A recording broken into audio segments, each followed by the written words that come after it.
This lesson comes from section 6.4, solving trig equations using identities. The example asks us to solve for all the answers between 0 and 2 pi this equation, sine 2x minus cos x equals 0.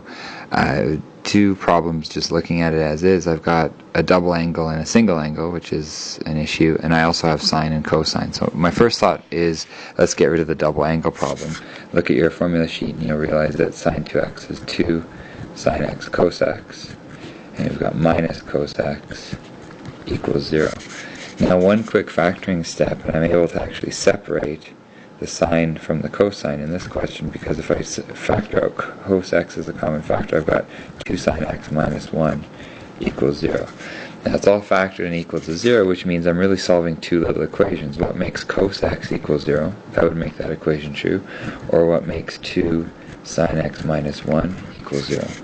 So what does make cosine x equals 0? If I remind myself of my unit circle, I've got a couple places there. Pi over 2 and 3 pi over 2. Between 0 and 2 pi, that's all the answers that I have. What makes 2 sine x minus 1 equals 0? That's if 2 sine x equals 1, which means sine x equals 1/2. So again, nice unit circle number. Sine x is positive in quadrants 1 and 2, and specifically at pi over 6 and 5 pi over 6, sine x is equal to 1/2. So the answers to this are those four answers. And if you wanted to list them as one set of solutions in order, you'd say, pi over 6, pi over 2, 5 pi over 6, 3 pi over 2 are the four solutions to this particular equation. If you were going to solve this thing graphically, like if this is a multiple choice question and you're more confident that your graphing calculator is going to do this than you are, you would just start off by graphing, and you might take your equation and say, let's make sine 2x equal cos x. Graph one side of that, y1 equals sine 2x. Graph the other side of that, y2 equals cos x, and graph it for windows between 0 to 2 pi, or slightly bigger maybe, and you're going to have a regular cosine graph, which looks like something like this, and you'll have a sine graph that's been stretched horizontally by a factor of 1/2, and so it's going to go up and back down, back up,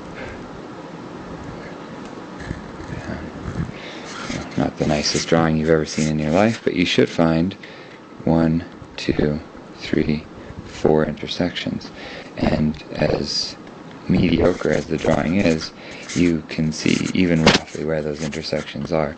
So you'd press second, trace, intersect, and that would be the most important part if you were showing this on a quiz or something. Intersect, and you get the answers. Now, doing these in radians, you're not going to get exact value answers. You're going to get pi divided by 6, which is a terrible looking decimal, pi over 2, which is another one, 5 pi over 6, etc. I would suggest you actually maybe graph this in degrees, 360 degrees. You'll get answers like 30 degrees and 90 degrees, 150 degrees, and 270 degrees, and then it is easy to change those into radians using exact values and get the answers you're looking for. So it depends on how this question is asked, what you're forced to do. If they say solve it algebraically, you need to use the identity and do it the way we did at the beginning. If they say solve it graphically, this would be a good graphical solution at the bottom. And I do suggest graphing it in degrees and converting your answers to radians so that you can stick with exact values instead of giving answers like 1.57 something something something radians as an answer.